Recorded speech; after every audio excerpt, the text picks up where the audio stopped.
Questo presepe è stato fatto da un nostro socio che si chiama Giuseppe Zanatta di Volpago, che è un artigiano che ogni tanto ci fa delle cose un po' strane e simpatiche.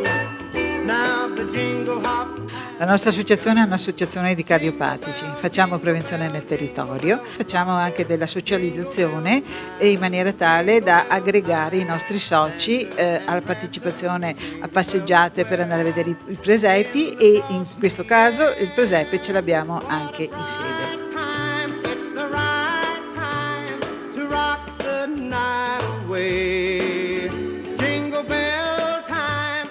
Dalla nostra associazione Amici del Cuore, buon anno a tutti!